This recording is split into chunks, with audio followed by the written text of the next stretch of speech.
Welcome to the Sharing the Faith podcast, where every other week we explore the beauty and power of faith in Jesus Christ, the light of the world.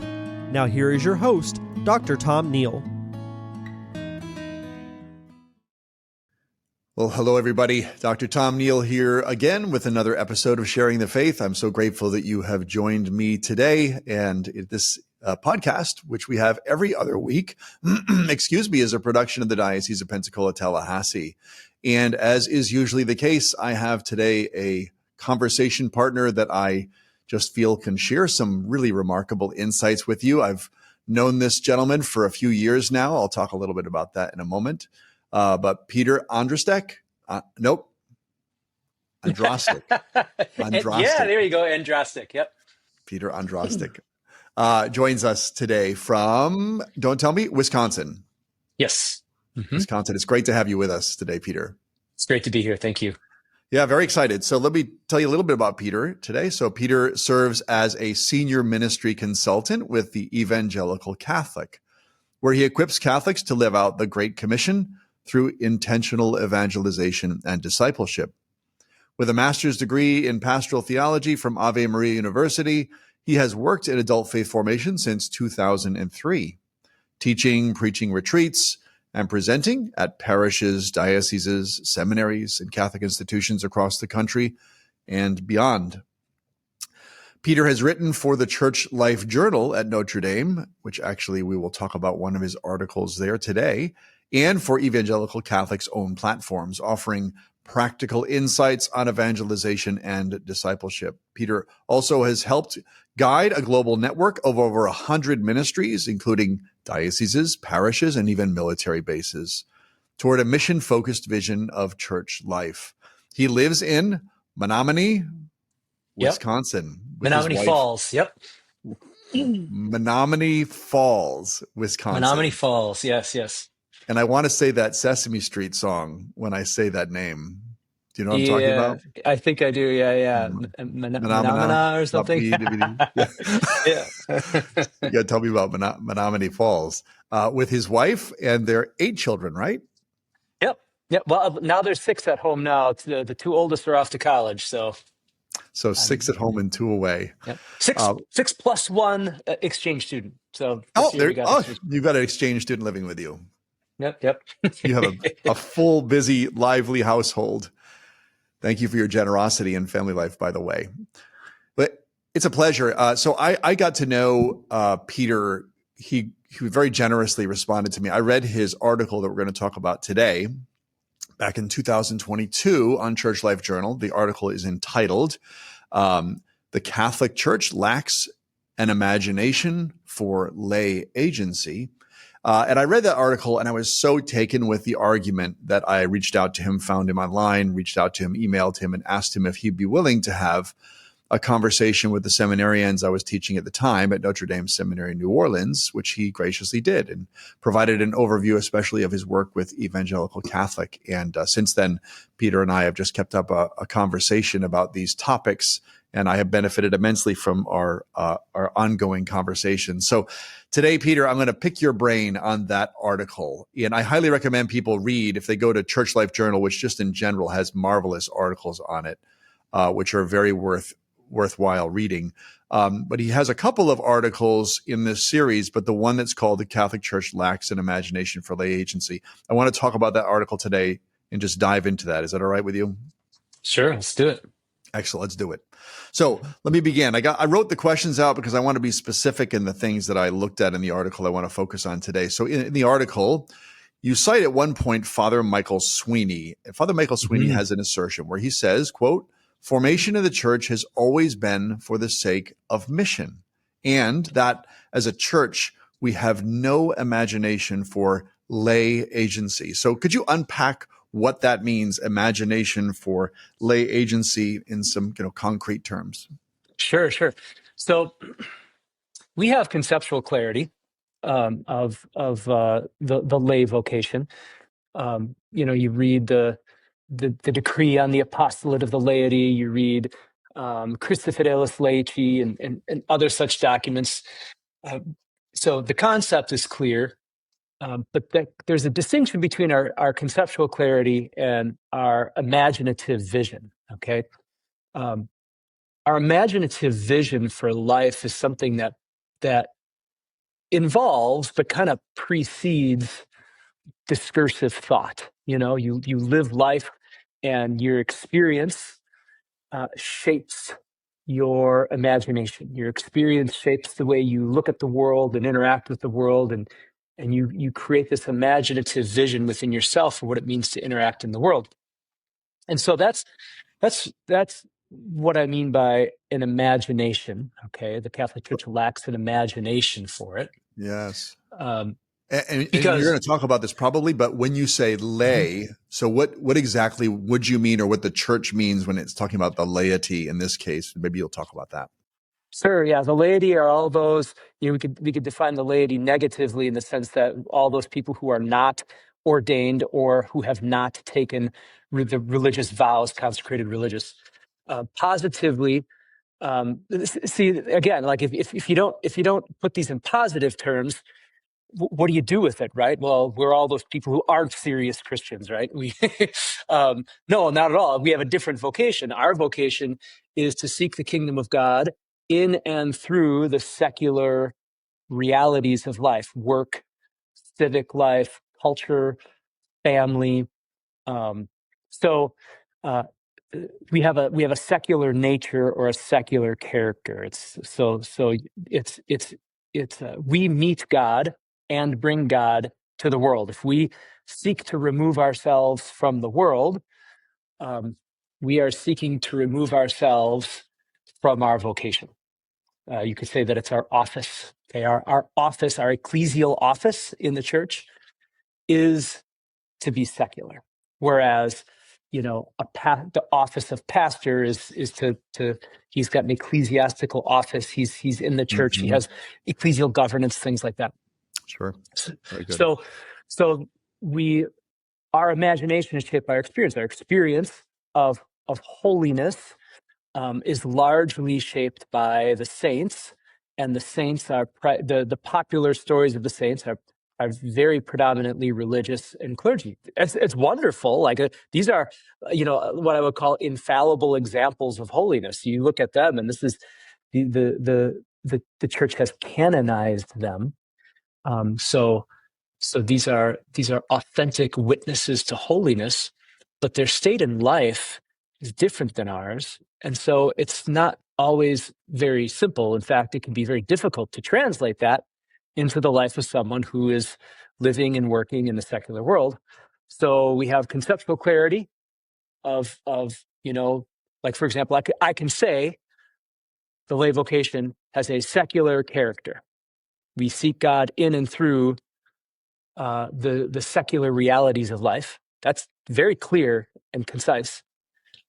But what does that look like? Sure. What does it look like? Good question. What does that mean? Yeah. Like what does it mean to live a spirit of poverty for a lawyer, a doctor, a business owner? What does that look like? What does modesty look like? How do you live that out if you are married?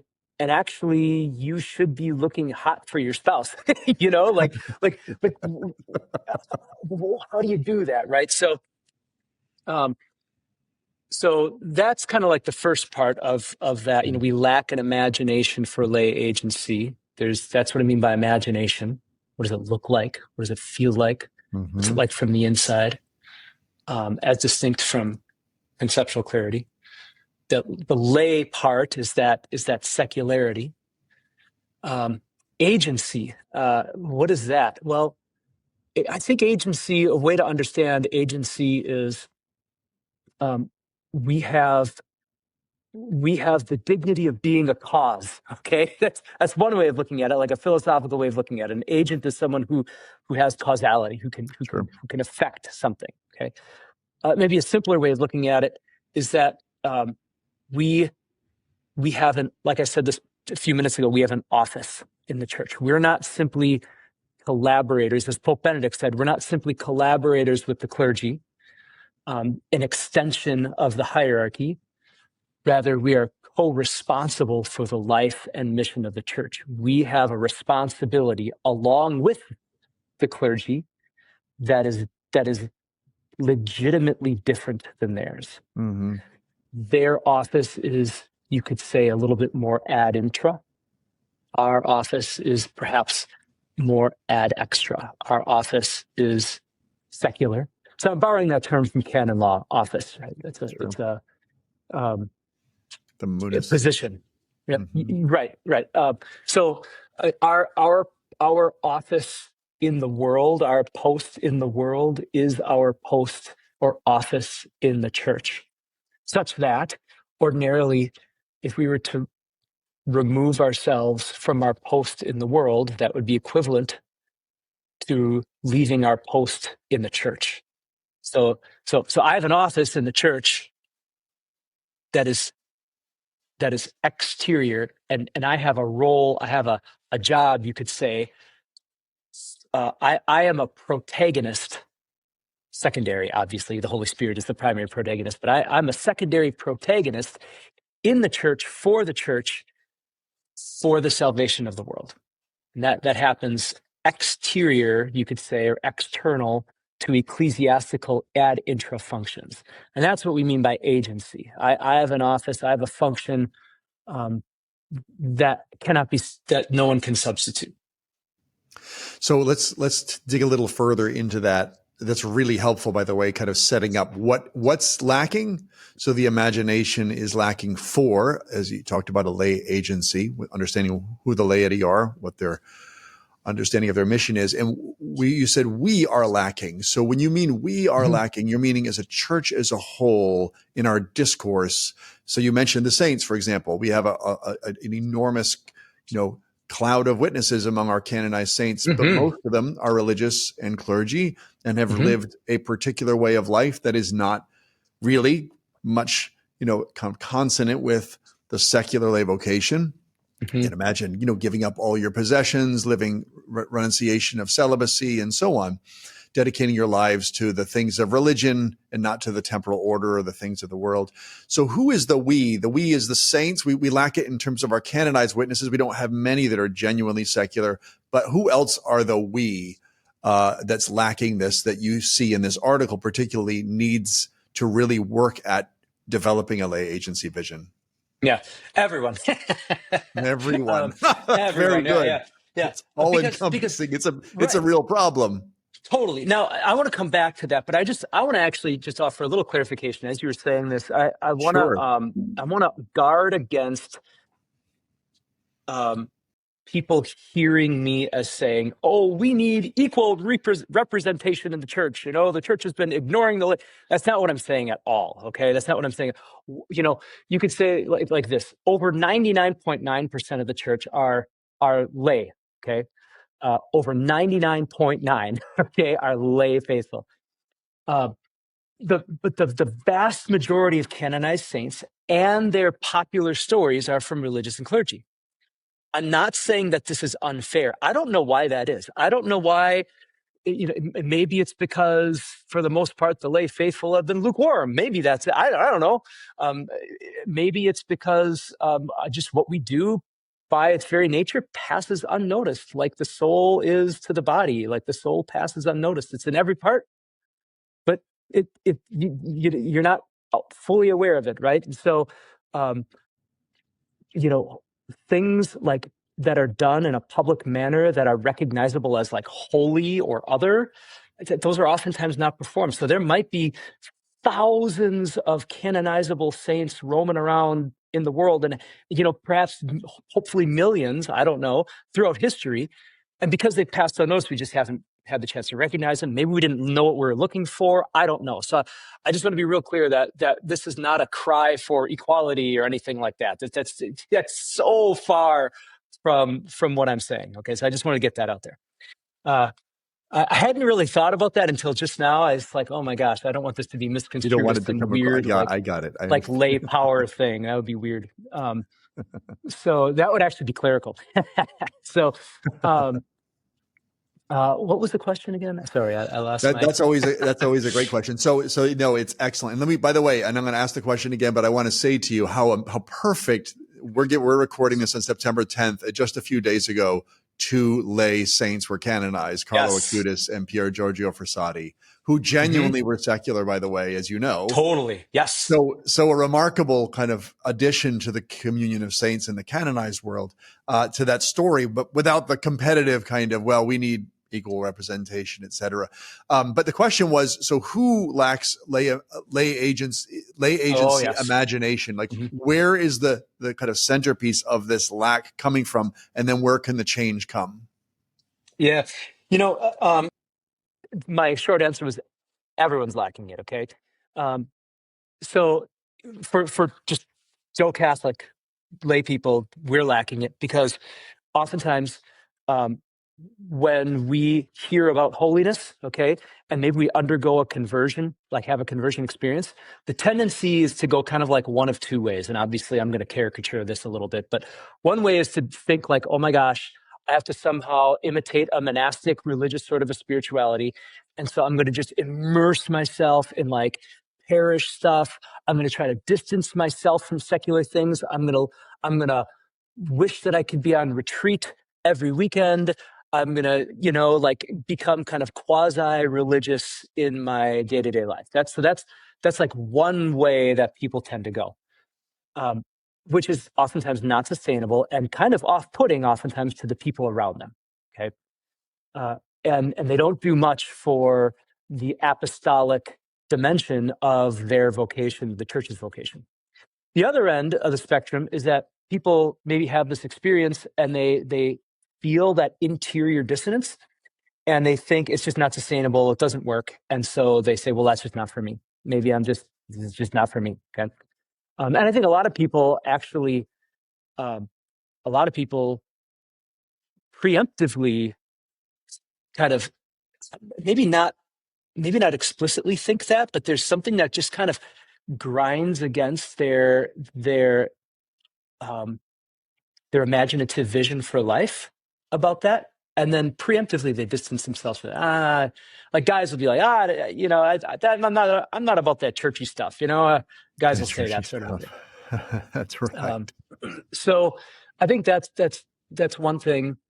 I think, so that's the answer that Joe Catholic doesn't have this imagination. But I think, those who are responsible for formation lack that imagination. So I'm talking pastors, I'm talking pastoral workers. Why? Well, because it's the saints, the stories that we said before. But also our experience of grad school, experience of seminary, it prepares us for teaching academic theology. It prepares us for kind of an academic bubble. Our experience of living and working in church world, all of our colleagues are church people. This shapes our likes and our dislikes, our hobbies. Even practical things like we're not paid as much oftentimes as secular folks, and so that we tend to distance ourselves from things like understanding what's going on in the market and the economy, and we can develop a little bit of an inferiority complex. And so, yeah, like I said, I think almost everyone is guilty of it to some degree, and guilty, but like largely invincible ignorance. You know what I mean? Just because you don't know what you don't know, and if you don't have an experience of it, what do you do with that? So, and that's a big factor. What the word you just used it one time, but I found it in the article was so helpful. I mean, I've worked within the church for about 35 years or so, 36 years, something like that. So you use the word church world, which is there's a culture in the church, is ecclesiastical, religious, spiritual, whatever kind of culture. And once you start working in the church, it's so easy to get locked in the bubble of that world and begin to Yeah, exclude yourself from the larger world totally. that the vast majority of people live in. And I found that Totally. it was really helpful. And what are the obstacles? What keeps people from remaining engaged with the larger world, or from people who really love the secular world from coming in the church and working in the church? I mean, what do you think needs to happen there? What have you seen that works in breaking that insular approach? Yeah. Well, first of all, I want to say that this is a reality, this developing of this kind of like church world culture that church workers develop. This is a reality for every occupation, by the way. If you're a banker, you develop a worldview, a vocabulary, a set of likes and dislikes, propensities from bank world, right? And if you're a pro athlete, you develop those there. And if you're a stay-at-home mom, so everyone develops this, and that's not necessarily a bad thing. Where it comes to bite us as pastoral leaders is the thing that unites all those other things is secularity. And that's the thing that we tend to not have with our church world culture. And that gives us a handicap in being able to relate to everyone else. Okay. So, and like I said, it's imaginative vision, it's language, it's propensities, it's chips on our shoulder, everything, right? So, the question is, what are some things that help with that? Well, the first thing I would say that is the most important is you got to want it. Okay. That's St. Thomas, right? What's the key ingredient for growing in holiness? Desire, right? So you got to want it. You got to recognize that you might lack it a little bit, and pray for it, and pray.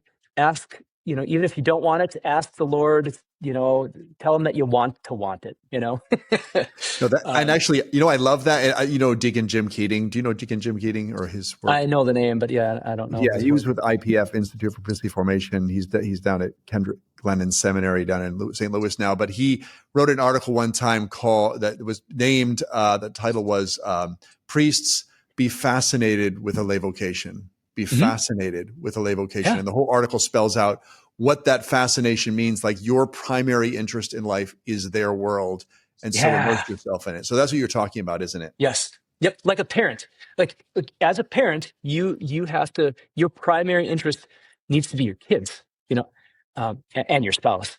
But you have to know like the little things about them. You have to know, their favorite shows and their favorite color and their best friends and their enemies and all that kind of stuff, if you want to be able to engage with them and love them the way that they need to be loved.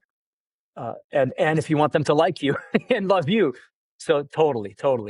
So that's the first thing is you got to pray. You got to pray for it. You got to want it. I think there's maybe three other things that would be helpful. There's probably, thousands of things, but, another thing is this. I think pastoral leaders, priests, workers in church workers, if they get to know a few parishioners who are living a devout life, they know them. Okay, they know who they are. Even if maybe they don't know them, get to know some parishioners whom you admire. So that every parish has these. You see them on a Sunday or a daily mass. You see these people. There's just something about them. The way they pray, the way they walk in. There's a human maturity. There's an attractiveness there. And I'm not saying like physical attractiveness like a model. I'm saying like a finesse, an art of living that they display that is attractive. They have a definition of happiness that's attractive. Okay, I would say get to know them, and ask them about how they live. Ask them about how they got that way. Ask them about what they do for their daily prayer. Ask them how they sanctify their work and their family life. Ask them how they balance the demands of life. So get to know those people. And as a pastoral worker, we have a lot to learn from them. So that's the second thing. I think the third thing that was really helpful for me as well is pretend for like a week or maybe even a month to be working in the secular world. Okay, what I mean by that is this: set a time that you have to get to work and leave. So get to work by 8 or 9 or whatever it is, right? 8:00 a.m. and leave by 4:30. You have to, if you're going to go to daily mass, you have to go to mass before that so you can get to work on time. If you're going to get your prayer in, you can't do it at work. If you're going to get some kind of community time in. So what I'm saying is any kind of like practices of prayer, you can't do it at work. Okay, just pretend. And what this will do is this will open up to us an experience of what Joe Catholic has to do. Like, Sure.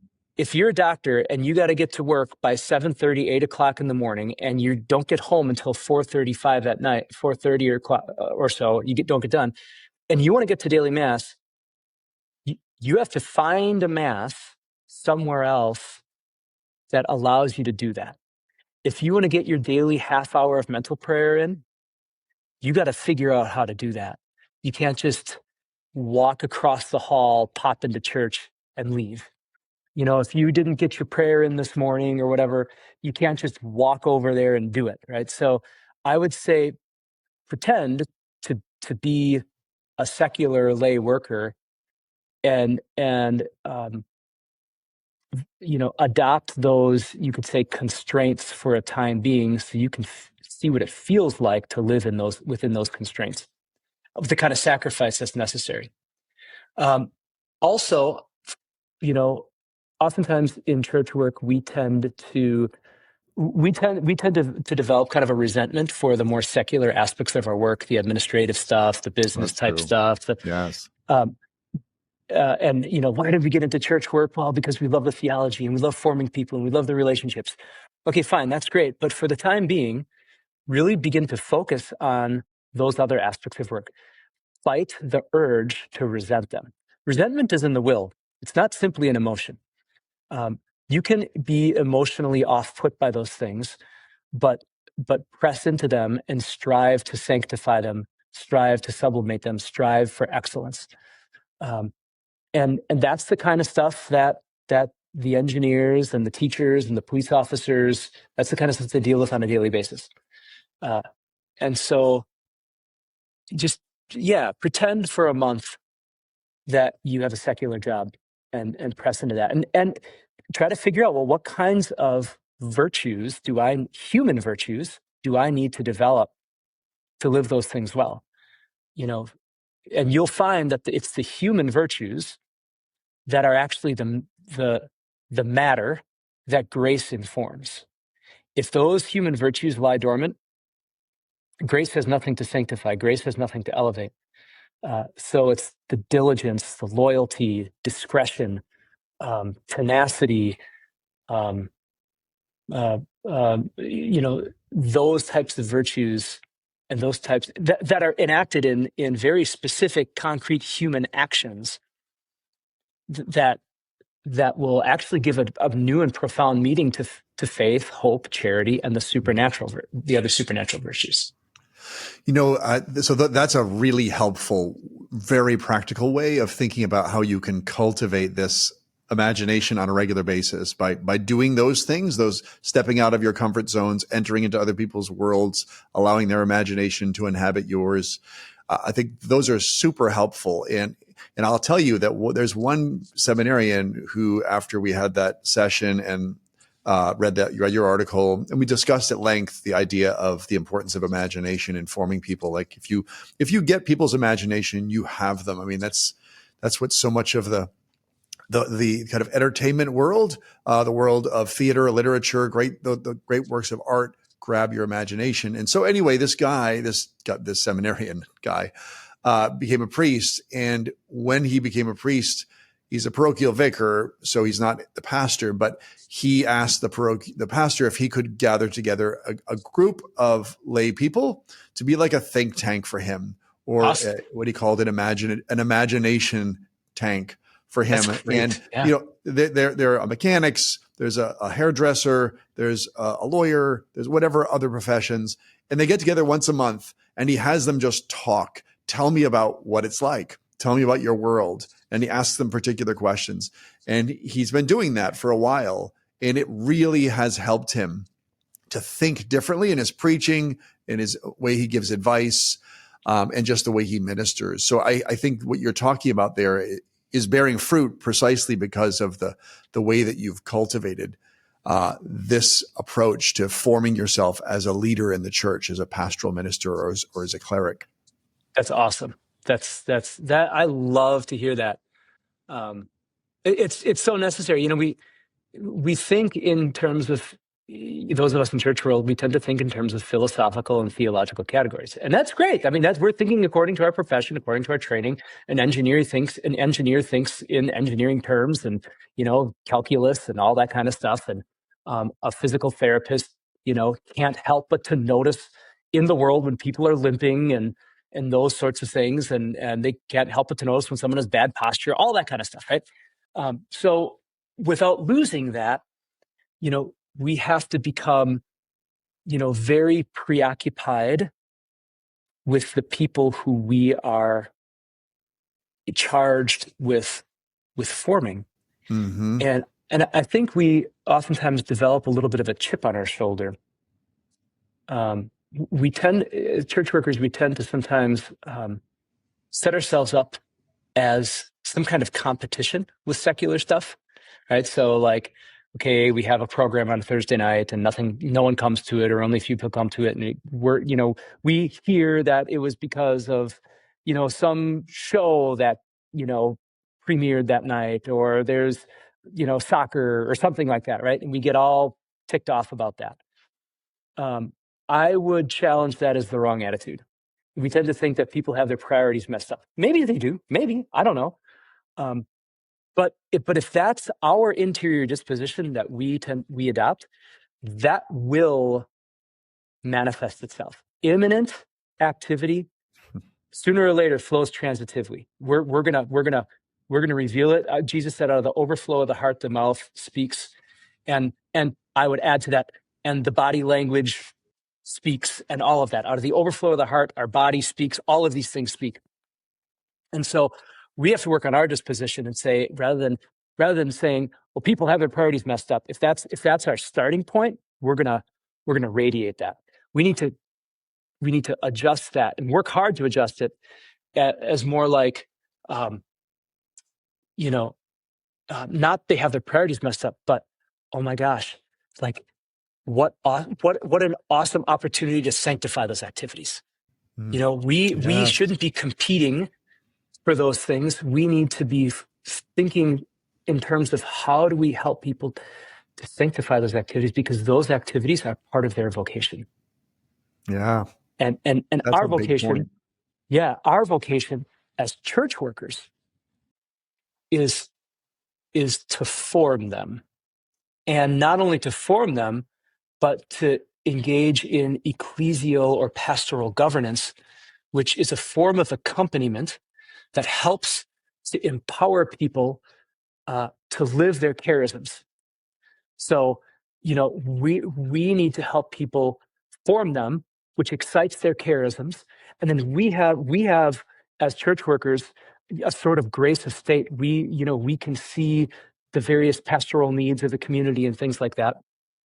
And so if we begin to tap into that, and we're in relationship with people, we know their lives, we know their prayer lives, we know their desires, we know their heart, we'll be able to help people to unlock some of those desires and unlock some of those things. Like, you know, an example that would come to mind is, you know, if there's someone who's a basketball coach, and they're immersing themselves in that, you know, maybe they have a charism for working with, you know, teenagers. Maybe they have a charism for working with other dads or other moms, like whoever the assistant coaches are going to be. Maybe they have a way of shaping the character of these people that you know, we need to help them see. And I think just So, yeah. in recognizing the charisms are manifesting in their secular professions, work, life, and not just in churchy things, as you said. That's to see that's precisely the arena where you would want to see them appearing, is out in their work in the world, and then honoring that. And I love that way of thinking. Yeah. There's language that I hear sometimes is like, the parish needs to be, a center of evangelization. I actually think that language is perhaps a little bit misleading.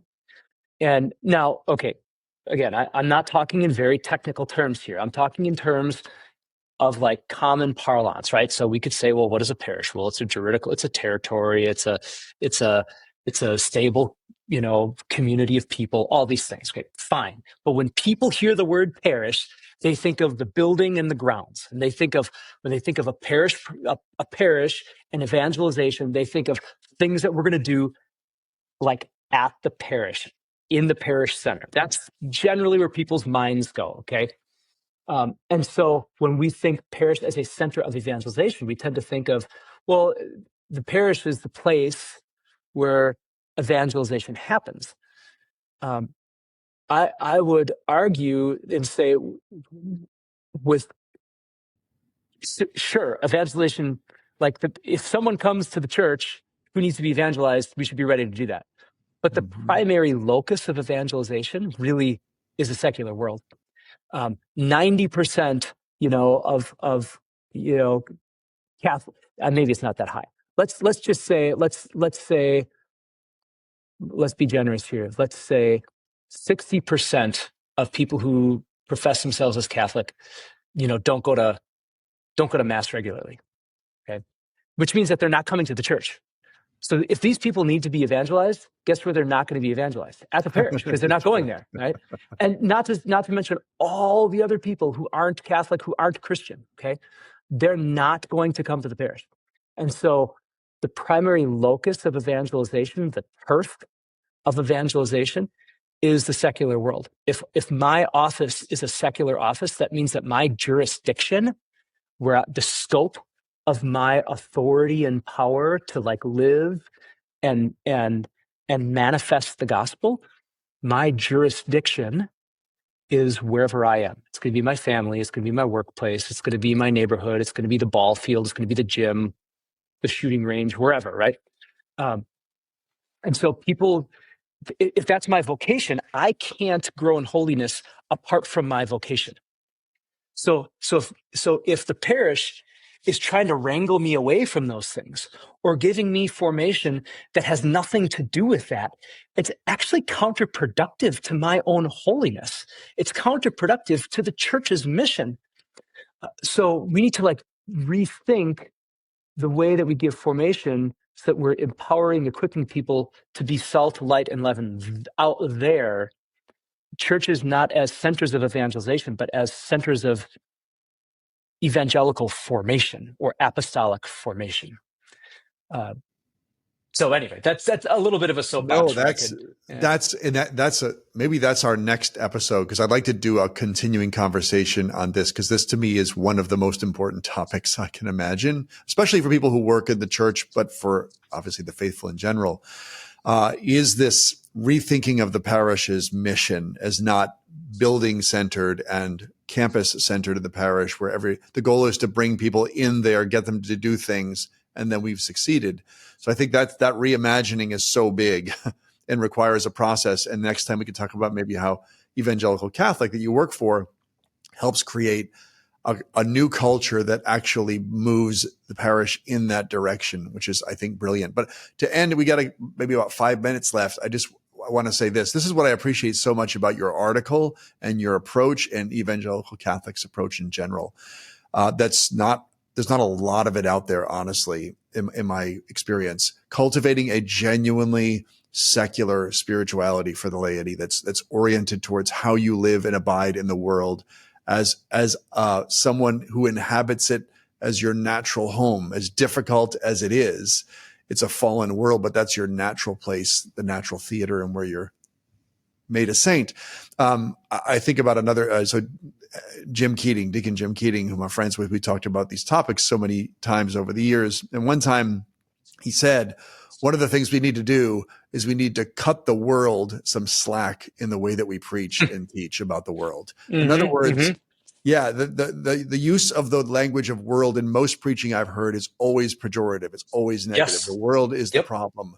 And people who live in the world and worldly people and all of that. And so you have lay people whose primary vocation is the world, who hear that preaching all the time and they think, okay, well, what are my options? Kind of schizophrenia is living this kind of bizarre tension, or just simply not relating them at all and realizing there's no kind of possible way of connecting them without compromising myself. And I thought, so we talked about, I mentioned, Fulton Sheen has this beautiful way of talking about world. He says there's three senses of world in sacred scripture. The first is the one in Genesis, when God creates the world as good. So it's the good world God created. Then there's a second sense of the world in rebellion against God, the fallen world.